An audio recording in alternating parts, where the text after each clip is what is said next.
дорогие мои коллеги, уважаемые партнеры, я искренне всех поздравляю вас с десятилетием нашего любимого центра.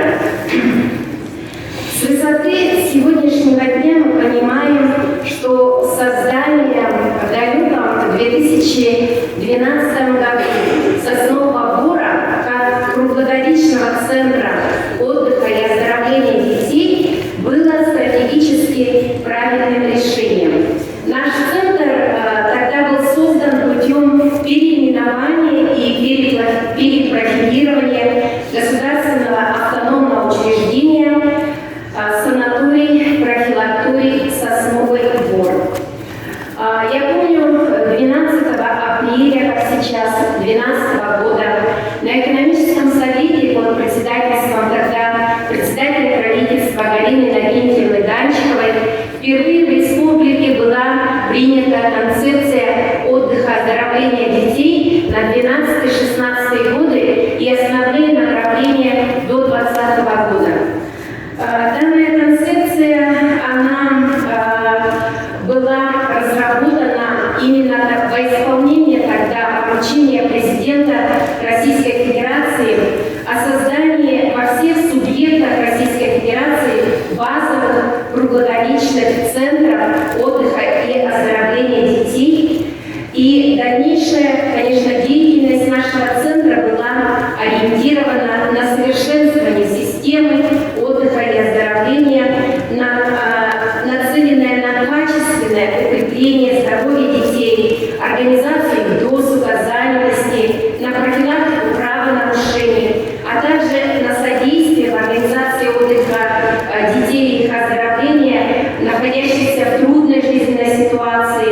Было понятно, что нужно перестраивать работу учреждения на совершенно новых основах. Были необходимы иные подходы к организации детского отдыха и в плане методическом, практическом, информационном обеспечении развития системы отдыха и оздоровления детей в республике.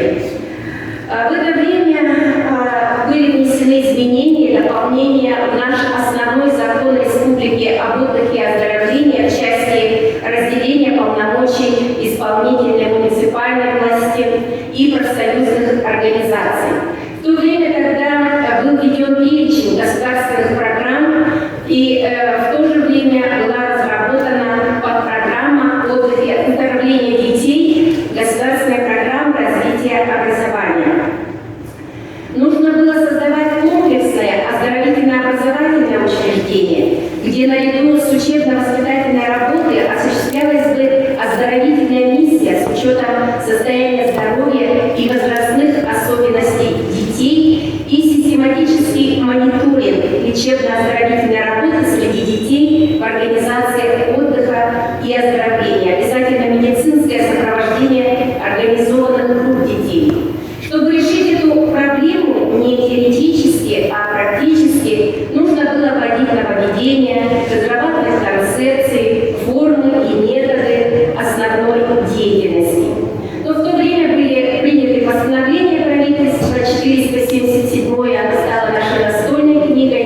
Сегодня это постановление под номером 106. Был впервые в Российской Федерации утвержден стандарт безопасности отдыха и оздоровления детей. И в целях осуществления контроля системной работы по недопущению перепрофилирования детских оздоровительных учреждений между правительством, профсоюзами было подписано Республиканское соглашение о взаимодействии. Возникла острая необходимость вооружить работников учреждения современными инновационными методиками организаторской оздоровительно-воспитательной работы с детьми, обеспечить работу по привлечению в качестве вожатых в летние оздоровительные лагеря студентов старших курсов педагогических организаций высшего образования и среднеспециального, сделать акцент на направленность деятельности экологических лагерей, учебно-исследовательских экспедиций детей, усилить работу лагерей труда и отдыха, детских трудовых бригад в сельской местности, поставить на суд и контроль поддержку проектов организации занятости, отдыха, производственных базах, семейных, родовых общин, малочисленных народов, пользователей оленьих пастбищ и рыболовецких хозяйств в северных арктических улусах и в наших региональных нормативных актах наряду с другими организациями отдыха и оздоровления были включены детские трудовые бригады. Это бригады волонтеров, семейные бригады в оленеводческих стадах и другие бригады. И вот Министерством образования и науки тогда был утвержден приказ и были приняты методические рекомендации по организации малозатратных форм. Необходимо было глубоко проанализировать весь положительный опыт, который был накоплен за предыдущие десятилетия работы лагерей, и, отобрав наиболее эффективные и соответствующие нынешним требованиям формы и методы воспитательной работы, разработать новые, современные, соответствующие духу времени педагогические и медицинские технологии. Предстояла большая работа по усилению контроля по подготовке детских оздоровительных лагерей к летнему сезону, в том числе за водоснабжением, санитарным состоянием пищеблоков и мест общего пользования, рационным питанием детей, соблюдением режима работы детских учреждений, не допускать к открытию организации с наличием нарушений требований пожарной безопасности. Современные детские оздоровительные лагеря отличаются тем, что их работа направлена на реализацию познавательных интересов личности ребенка через свободный выбор различных форм деятельности, организованный доступ с учетом потребностей различной направленности, с тесным сотрудничеством с предприятиями, организациями, учреждениями науки и культуры и многими другими. В 2012 году, на слайде не крутится, да?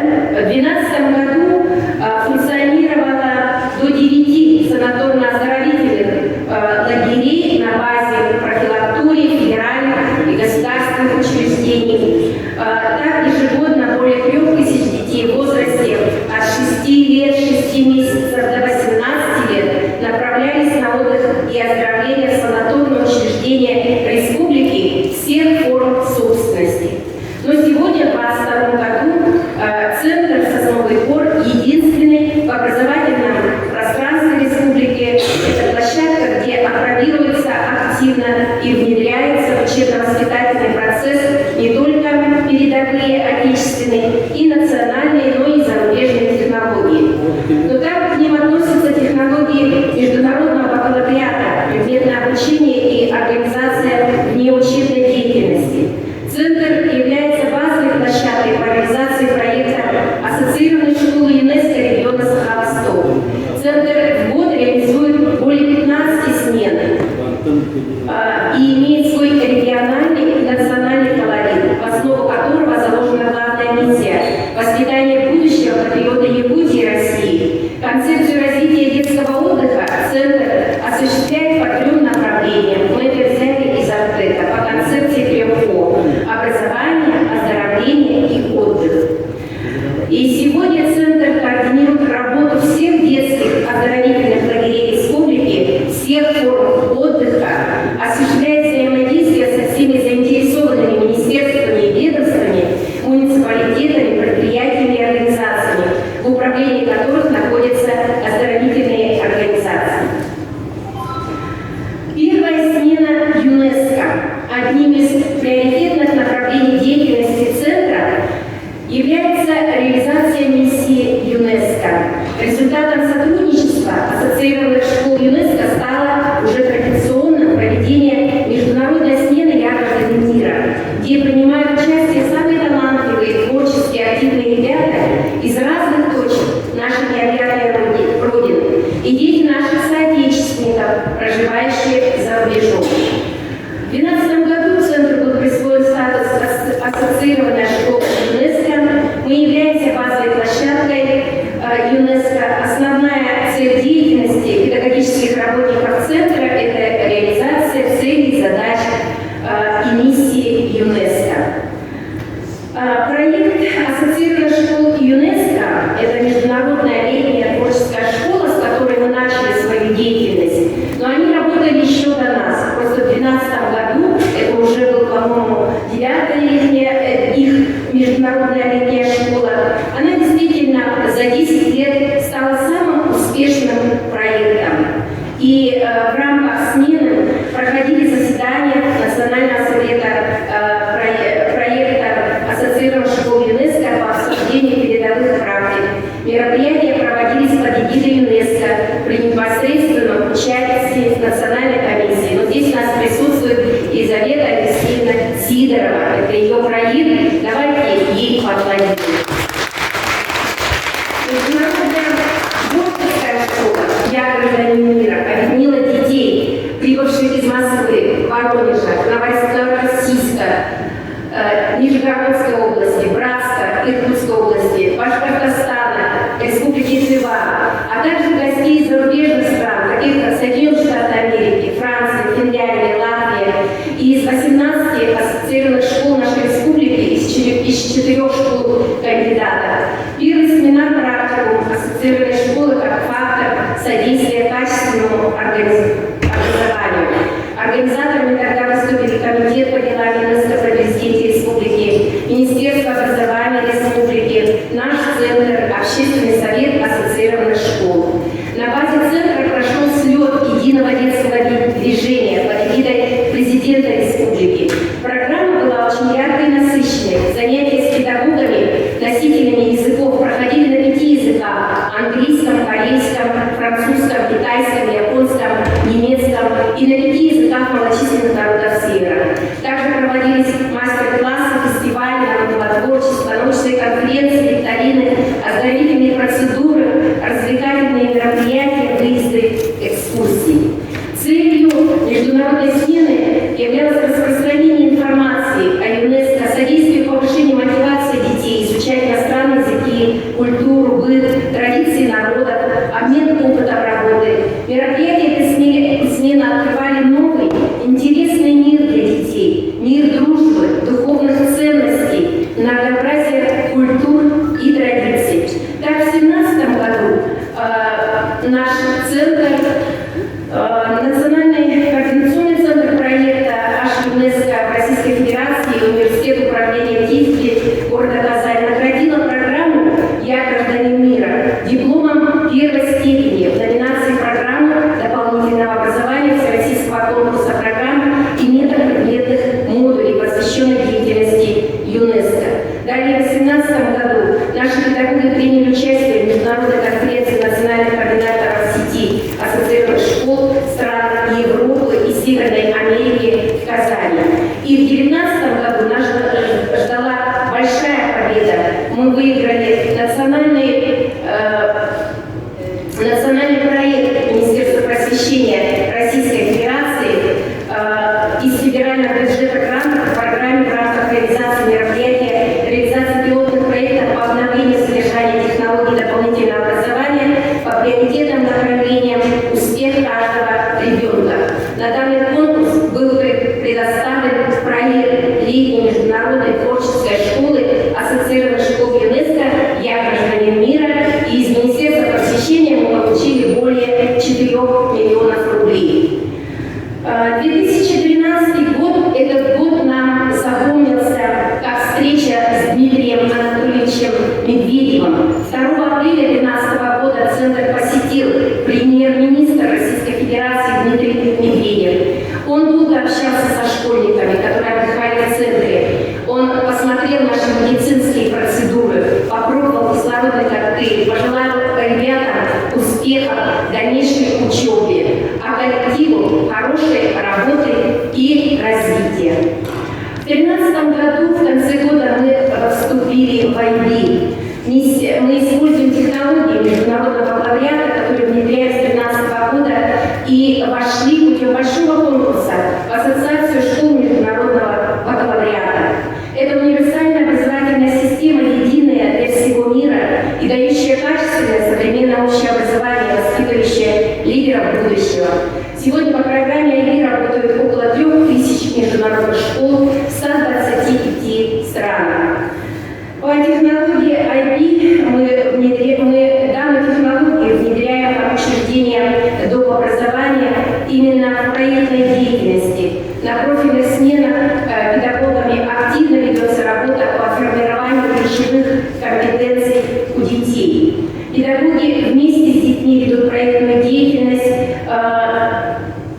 организуют различные форумы, которые развивают у детей толерантность, коммуникабельность, умение работать в команде, креативность и направлены на воспитание ответственной личности, способной обращать свою энергию и таланты на пользу другим. Применяя все данные принципы, конечно, мы сотрудничаем не только с нашими партнерами, но и с вузами. Это институты ЮНЕСКО по информационным технологиям образования, это наш Северо-Восточный федеральный университет, это Арктический государственный агротехнологический университет, это Чуракчинский институт физической культуры и спорта. Мы объединяем детей, будущих студентов этих вузов, профильных сменах, которые направлены на развитие различных компетенций, IT, инженерно-технических, эколого-биологических и других. И в 2017 году делегация, начиная с 2014 года, наши сотрудники ежегодно дают открытый урок в рамках данной ассоциации. Но в 2017 году мы приняли уже в 11-й международной конференции, нам она запомнилась тем, что мы дали урок в Республике Армения, в городе Ереване, в лицее Широканцев. А так, открытые уроки мы дали и в Москве, в Сколково, во всех московских частных школах, таких как Международная Московская экономическая школа, пермских школах, которые внедряют бакалавриат, это ульяновские школы, это школа единственная в Калининграде, это в Казахстане, тогда называют интеллектуальных школах. И последний урок в этом году мы дали уже дистанционно, где участвовали сотрудники нашего детского сада. Обучение коллектива. Но обучение, главная задача любого руководителя — вооружить работников учреждения современными инновационными методиками организаторской и оздоровительно-воспитательной работы с детьми. Обучать сотрудников значит развивать у них профессиональные знания, умения и навыки, которые помогут достичь целей и задач, поставленных перед учреждением. Знания, которые получает человек, помогут ему качественно и профессионально выполнять работу. Но мы успешно организовали на нашей площадке и организовываем республиканские федеральные мероприятия, международные смены. Хороший толчок для личностного и профессионального роста дают курсы повышения квалификации. Этому вопросу мы уделяем большое внимание. Но в 2015 году у нас 17 специалистов нашего центра стали магистрантами Пермского государственного гуманитарно-педагогического университета, завершив обучение, они стали специалистами в области международного бакалавриата. С 2012 года в нашем центре обеспечена система работы дополнительного образования детей, подготовка и повышение квалификации педагогических работников, в том числе вожатых, работников пищеблока и медицинских работников. На базе нашего центра ежегодно проводится республиканский смотр-конкурс для специалистов, организаторов отдыха и оздоровления детей, республиканский смотр-конкурс «Лучший вожатый, лучший организатор учреждения отдыха и оздоровления», реализуются проекты, педагогические отряды, школа вожатых. Вожатый и вожатский коллектив Соснового Бора — это настоящая компания творческой, энергичной, ищущей неравнодушной молодежи. Они ведут вместе с педагогами, объединившись в творческие лаборатории, программы по разным направлениям, по воспитанию и мотивированию подрастающего поколения. Программа включает в себя этнокультурное, физкультурно-спортивное, художественное направление, а также разноплановую деятельность отдыха и оздоровления детей. Думаю, что в нашем центре вожатые получают отличную школу становления личности как педагога. Во время пандемии в 2020 году у нас стартовала онлайн-школа от Ложатского отряда «Душа Севера», Сосновый центр, где опытные вожатые давали серию видеоуроков и творческие практики. Молодежь в возрасте от 14 до 35 лет получала уникальную возможность, не выходя из дома, обучаться вожатскому мастерству, получить сертификат о прохождении курсов и запись на летнее трудоустройство в качестве отрядного вожатого. Формирование корпоративной культуры у коллектива. То коллектив учреждения, конечно, это достаточно сложная социальная система, в которой сотрудничают люди с самыми различными индивидуальными чертами, темпераментами, характерами, проявлять внимание своим коллегам, поддерживать в различных жизненных, профессиональных ситуациях первоочередная задача руководителя.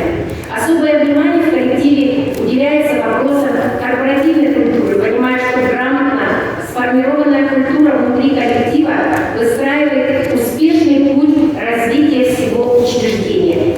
Для поддержания корпоративного духа нужны как будничные традиции, так и торжественно-праздничные, побуждающие людей к улучшению дисциплины и культуры поведения. К таким традициям в нашем центре относятся коллективные тематические конкурсы, спортивные мероприятия, конкурсы на лучшее озеленение прилегающей территории холла, благоустройство, совместные выезды на природу и многое другое. Они у нас проводятся не только для сплочения коллег, но еще и для раскрытия творческого таланта каждого. Великая удача работать с умными, увлеченными, грамотными коллегами. Ведь все работники работают во благо процветания и развития центра. И для меня главное в работе не только знание своего дела, умение доступно его преподнести, но и умение уважать и верить в потенциал всех своих сотрудников. Налаживание партнерских отношений. В реализации каждой смены нам помогают партнеры, которые очень тесно сотрудничают с центром. Но я уже назвала, что это институты ЮНЕСКО, это школы международного бакалавриата, это вузы. И поэтому ни одна смена, тематическая смена у нас не проходит без партнеров. Но еще я хочу сказать, в нашем пищеблоке это единственный, наверное, центр, который проводит конкурс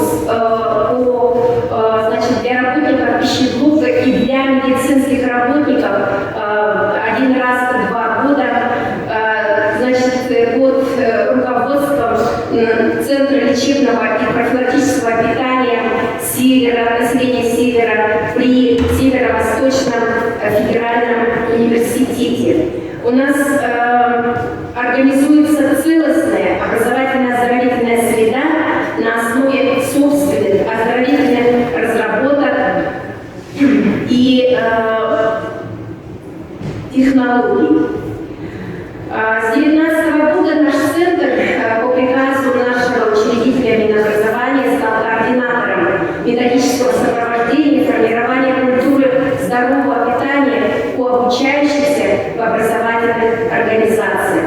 Это, несомненно, еще один из важнейших направлений воспитания подрастающего поколения, которое сейчас как никогда требует особого внимания для формирования личности, ориентированной на благополучие здоровья.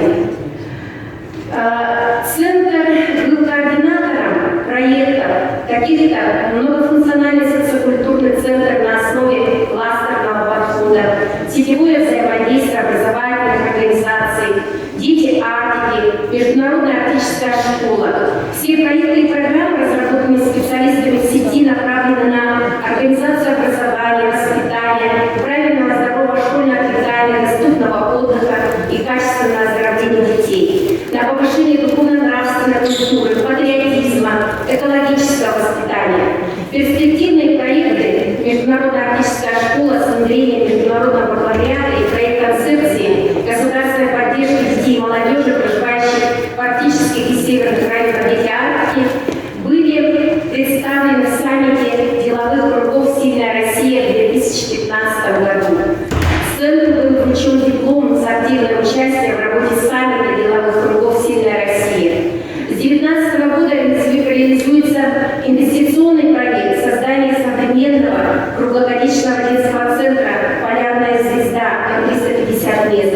В 2022 году в 2023 году предполагается ввод здания, которое станет одной из крупных площадок для отдыха и оздоровления детей республики. Координаторство. Ну вот с 2019 года я сказала, что мы являемся координатором методического сопровождения и формирования культуры здорового питания, ответственным исполнителем по организации проведения мониторинга организации питания в республике и ресурсным центром организации отдыха и оздоровления детей. Также одной из составляющих деятельности нашего центра является структурное подразделение детский садик «Лингва». Это обучение наших детишек, дети наших сотрудников. Это первые воспитанники, которые посещали данный детский сад. Обучение для детишек проводится по федеральным стандартам в сочетании с международной программой международного бакалавриата. В основу программы легли 6 универсальных междисциплинарных тем, которые изучаются с применением знаний и навыков, полученных в 6 предметных областях: якутский, русский, английский языки, искусство, естественные науки, математика, обществоведение, физическая культура. В данное время наш детский садик вошел в команду организации республики по реализации жизненной ситуации, снижению уровня заболеваемости воспитанников детских садов в рамках совместной работы с агентством стратегических инициатив и госкорпорацией Росатом. Лагерь «Энергетик» распоряжением Министерством имущественных и земельных отношений в 2019 году на праве оперативного управления за нами закреплен детский оздоровительный лагерь «Энергетик», расположенный по Покровскому тракту 16 километров. Но здесь присутствует также Яна Фигура, которая очень долго руководила данным лагерем. И сегодня в лагере работают все ее вожатые. И лагерь пользуется очень большим спросом среди детского населения нашей республики. В 2019 году Центр стал победителем 2 грантов федерального проекта, как я сказала, «Успех каждого ребенка». И второй проект – это кадры для будущей цифровой экономики. Цифровая экономика позволила нашему центру войти в федеральную сеть профильных лагерей «Кампус молодежных инноваций» Министерства просвещения России.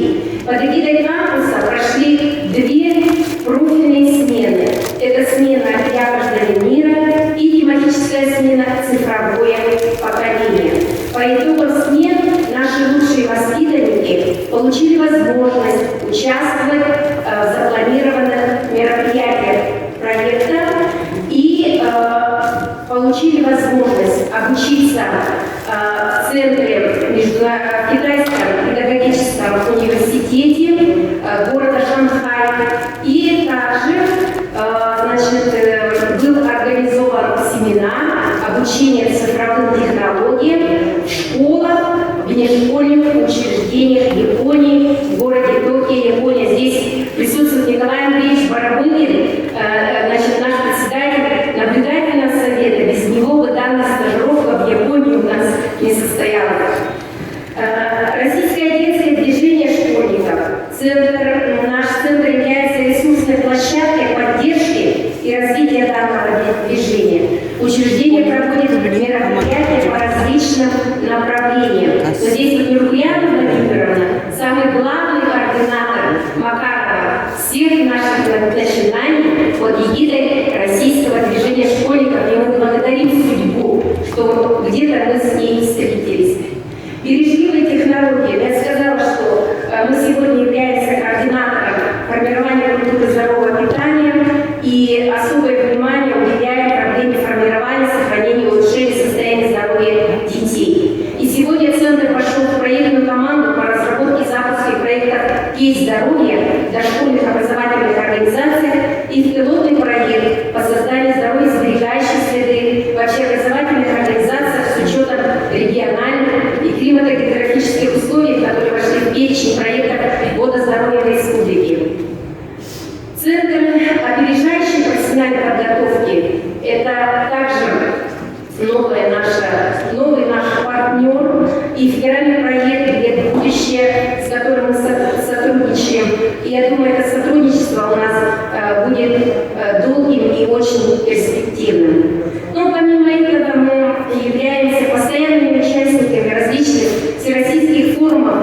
такие как «Большие смыслы». Это форум для организаторов отдыха, оздоровления детей. Принимаем участие и постоянно получаем дипломы с первой степени за все эти 10 лет как лучшие программы по отдыху, оздоровлению детей. Ну и сейчас, в прошлом году, в декабре, Министерством образования и науки, коллегией была утверждена новая концепция на 21-30 годы, и основной задачей данной концепции является создание сети лагерей. Сегодня 3 лагеря станут спутниками нашего ресурсного центра. Это лагерь Лингва с Панкратинского Сухо-Французского лицея, лагерь усадьба Блуз и международная арктическая школа. То есть ведется также большая работа по внедрению проекта по созданию центра отдыха, оздоровления детей круглогодичной базы на территории Хасанского района Приморского края. У нас очень много планов для привлечения инвестиций в инфраструктуру Дальнего Востока, для ежегодной профилактики здоровья наших детей школьного возраста в регионах более климатически благоприятных регионах. Я благодарю вас за внимание, пришла Ирина Павловна, и у меня закончился доклад, то, что мы успели написать. Работы очень много, 10 лет пролетело как один день.